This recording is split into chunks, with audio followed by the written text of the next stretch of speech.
Hi guys, it's Blackie from Shaman's Forge Bushcraft. Forgive me for shooting this one indoors, but it's the middle of the night. I just got home from work, and I had a couple of really good emails that sparked an interest, and I decided to shoot this video about it. It was how to get started. Now that is a simple and very complex question. The young man that asked the question want to know how he would get started in all of it. Where do you start? So my first comment to him was, build a library, knowledge. Now we're at a very unique point right now. The generation just before us, or maybe two before you, depending on your age, they have a lot of woods knowledge before the days of this technology.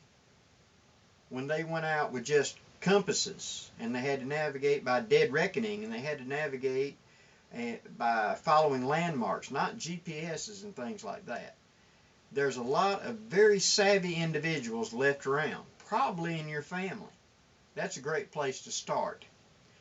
Learn from them on how they went to the woods, their tips, their tricks, and things like that.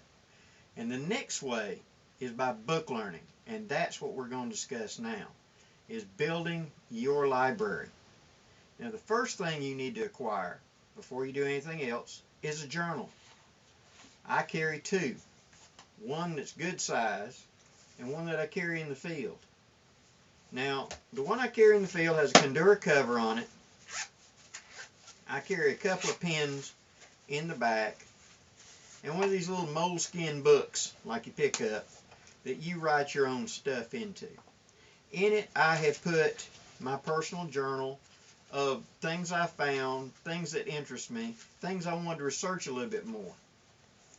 Because if you don't know the question to ask, you don't know where to go. So I want to know what question. And at that place, that time, I want to know, for example, stupid question, but why is the sky blue? Why does this plant not die in the winter? Why is it evergreen?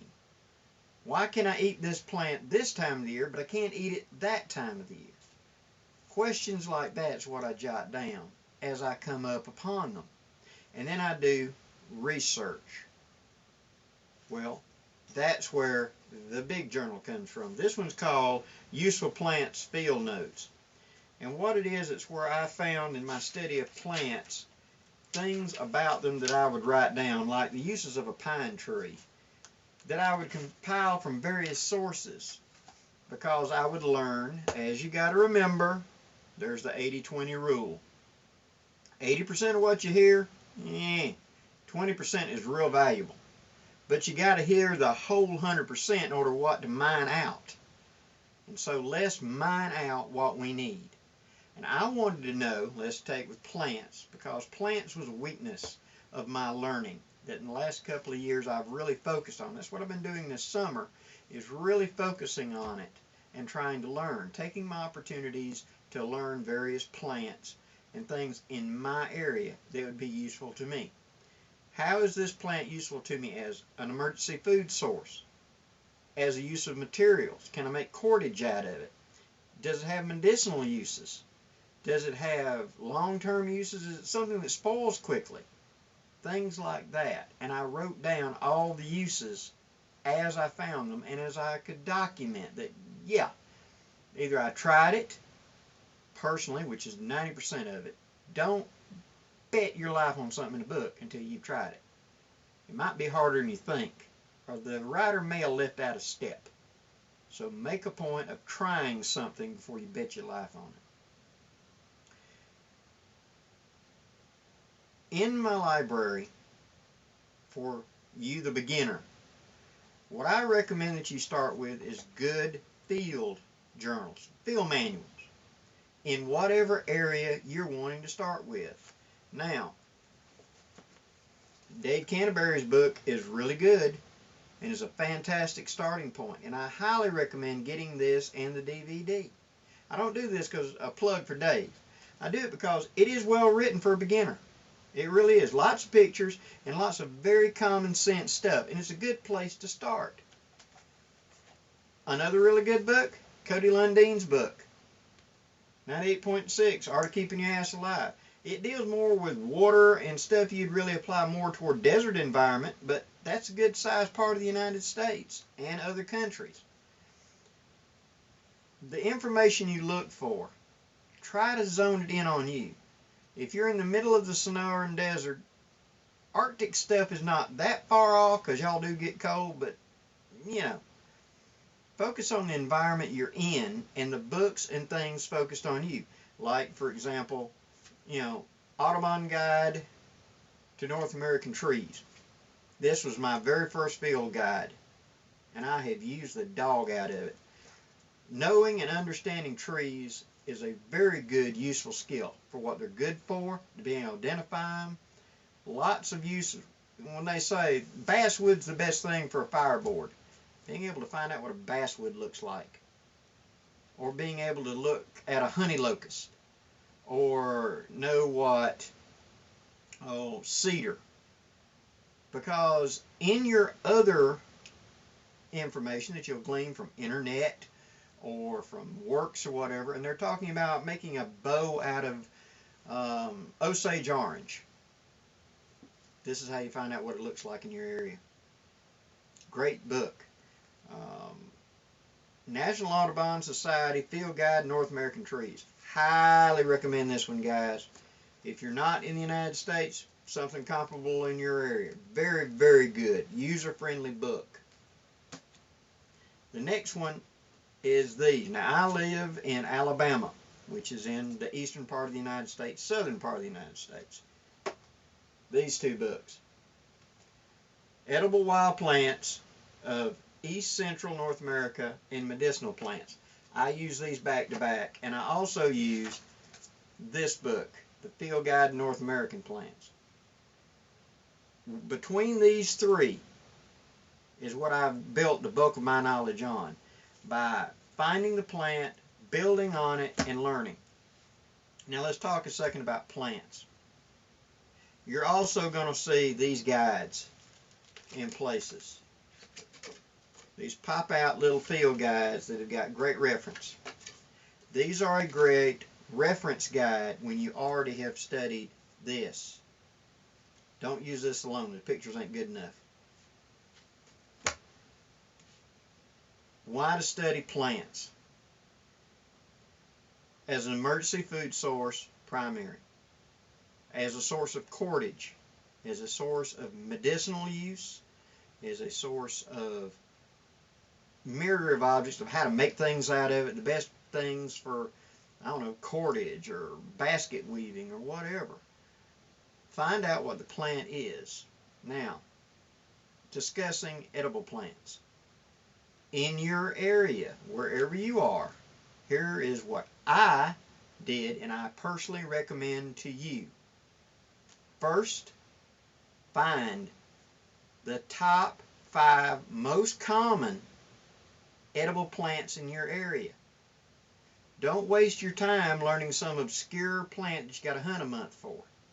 If it's a plant you're tripping over all over the place, like in my area, kudzu, greenbrier, pine trees, they're everywhere. Pecan, hickory, those nuts are everywhere. Black walnut, everywhere. Now, by knowing those, I'm going to have a real good chance, cattail, of just stumbling upon them if I'm actually out in a bad situation. Learn those type of plants in depth. The other thing you need to learn every poisonous plant in your area if you can. Because if you know the 5 that you're going to stumble upon that are probably going to be the easiest, and these 10 or 12 that you can identify by sight that this is a poisonous, deadly, or very, very bad plant, everything in the middle is so-so. Because this will kill you, this you know you can eat. Everything else is open for interpretation. That doesn't mean eat everything. That means you know what the dangerous ones are. The ones if you do screw up, that's it. I went through my edible guide. This was the first one I got. And made marks with highlighters. Now you probably can't see this. But what I did was marked it in green if it was in my woods. And the one thing that I've made a rule of that has served me very well, it would say poisonous look-alike. If it was anything but none, I didn't learn that plant. I do not want, in a real, honest-to-God, bad situation, me to make it worse by mistaking this plant for this plant. As plants grow and mature, they change characteristics. And a young, immature plant, which is what you harvest a lot of time, the look-alike can be even more like the plant you're looking for. So therefore, if it has any poisonous or dangerous look-alike, I don't touch it. I don't mess with mushrooms. I know that they're a wonderful source of food, and I'm sure there's many of you that actively hunt them. Good for you. It's too risky for me, because I hear many times of people that have been mushroomers for years, they're masters at it, and then they get very sick because of that one oddball that looked like and it wasn't. Not worth the risk to me. I'm going to stick to the things that I can find, that I can identify, and that are common. I'm not going to go for that obscure plant. I'm going to go for the ones I'm tripping over. I know we want to be kind of show off and be able to point to this plant and go, that's a such and such and such and such, and everybody else go, ooh, because they don't know what it is. When you point at a pine tree and they go, yeah, it's a pine, so? But there's so many uses for a pine tree. I found nearly 20 that I've experimented with. And so, learn the plants. As your repertoire grows, increase. Now, reaching out for plants, tracking. This is my favorite book on tracking. This is the Tom Brown, The Science and Art of Tracking. Excellent book for the layman on how to read tracks, all kinds of tracks. It's primarily about man tracking, but it applies to all tracks, of learning how to tell what the animal was doing at the time they laid down the track. Its direction. Was it in a hurry? Was it looking for something? You can read that in the track. And I have studied this book quite a bit and gone out and field tried it and found it to be very, very useful in tracking for wounded game or for just nature observation in general. Very good book. Flip guide like this to animal tracks, yeah, big help. This is the Pocket Naturalist Guide to Animal Tracks. Very good book. The Pocket Guide to Municipal Plants, again, is a pretty good little reference, but this is not to be the only source. Do the other things. This, however, for tracks, is a very good source to give you a basic idea of the most common animals and what they look like, what their tracks are like, and etc. This, combined with Tom Brown's book, is a very good way to get into tracking and learning how to track animals and see the flow and mentality of the track. Very good works. Next, a couple of books that I really respect. Camping and Wilderness Survival by a gentleman by the name of Paul Tarwell, Tawrell. Fantastic book. It is a compiling book of probably hundreds of other books on everything from shellfish to astronomy, land navigation, how to build igloos, how to build cabins, how to build fires. Hundreds of works that he went through to compile this. Every time I go through this, I find something. I mean, things that have no indication to me, like open sea survival, Arctic survival, how to build a raft, how to build a canoe, jungle first aid, a little of everything. Fantastic work for a good overall book. And I really recommend it for a library. Another one that I really recommend, Survival, Wisdom, and Know-How. Everything you need to know to subsist in the wilderness. Again, it's just a big composite book of oodles and oodles of information. I don't know, how do you spell oodles? But it is a great deal of information compiled in a small place. And for those of you just starting out that's wanting to know where to get, this will give you a really good idea to be able to ask questions. Because from field guides and these type of books, when we read, when we can't go out and be in our beloved woods, we can learn. We can take it on our lunch hour and thumb through it. I was driving a friend of mine nuts. Several years ago, I was working at the Boy Scout camp during the summer Boy Scouts. And this man named Bill had been a forester for 30-something years. Well, me and him had a great deal of fun because I would come in at night and there'd be a leaf laying on my bed. And a little note that was saying, "Blackie, can you identify this tree?" And I'd have to go to my guide and I would look it up. And I would find obscure plants in the camp and see if he could figure out what it was. Sometimes if you get a buddy like that, it makes learning fun. And that's what we're doing here. It should be fun. We should share the knowledge, share the information with each other, and make it fun.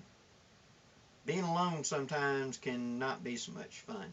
Find a buddy, even on the internet, that you can share the information with. These books are where you get the raw knowledge to go out and have the physical idea to sit down and apply it and get the physical knowledge. That dirt time, though, is the most valuable. These give you the basic idea. They are not unto themselves. Now, these were compiled by some great people, and I respect these guys. I really do. But you got to have dirt time, so it's your skill, and that's the point. I can read about a great opera singer, but I can't sing opera for crap. Blackie don't sing, but I can read about it all day. Until I get out there and try it, I don't know. I can't. The same thing with bushcraft skills. Find the information. These pocket SAS guides, great thing to throw in a pack. The other thing I recommend everybody get, a topo map. I've talked about this in one of my other ones. This one is put out for Alabama. I understand they make them for all the states. And it's just a big grid of topos. It allows me to draw information of any place physically that I'm going to. I can Xerox this off and I got a map. I got to go to download it. I got to pull my GPS. I've got a map. And so having a map, having read about it, and taking with me when I go to the field my field guide, my field journal, and my field guides, I can practice and I can learn. Now, build your library. Start small. Find a book that sparks your interest. Get it, read it.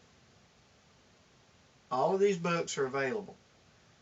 I got the bulk of these, except of course like Dave's book and things like that, I got off Amazon or used bookstores or something like that. Look around. They're available. And build your library. Read, make notes, apply, and go out there and practice. You'll be amazed how well you do. And you'll impress your friends because you've got knowledge they don't. But there's the next step. After you've built this library and after you've learned the skill, share it. Don't keep it to yourself. Share it. Because just like at the beginning of this I mentioned, go bug your family. Bug that old woodsman, that old sailor, that old Marine. Get them to tell you about living in the bush, living out in the woods, the hunts they used to do in the Maine woods or the swamps or the bayous or whatever, and find those pieces of information that ain't in these books. I used to do living history a lot, And the most frustrating thing for us living historians was people didn't write down the common things. They wrote about the extraordinary things. And so people didn't write about how to start a fire. Everybody knew how to do it. Or how to flint and steel. Everybody knew how to do it. You don't write about how to tie your shoes. Everybody knows how to do it. Or how to work an elevator. That's common today. But at one time, things that we're trying to learn how to do was common knowledge for the common man. We're trying to resurrect it. It's sort of a renaissance that we're trying to pull this information back up. And we have a golden age, my friends. We have the internet, we have books, and we still have a living generation to draw on. Get out there and do it. And then write down your journals. Write down your history. Pass on your skills. Because that's how we get started. Even the Jim Bridgers and the Great Mountain Men and the Cody Lundins and the Dave Canterburys had to start somewhere. Even Blackie started somewhere. Hope this gives you something to think about. I'm Blackie for Shaman's Forge Bushcraft. Wishing you safe journeys and have a great day, guys.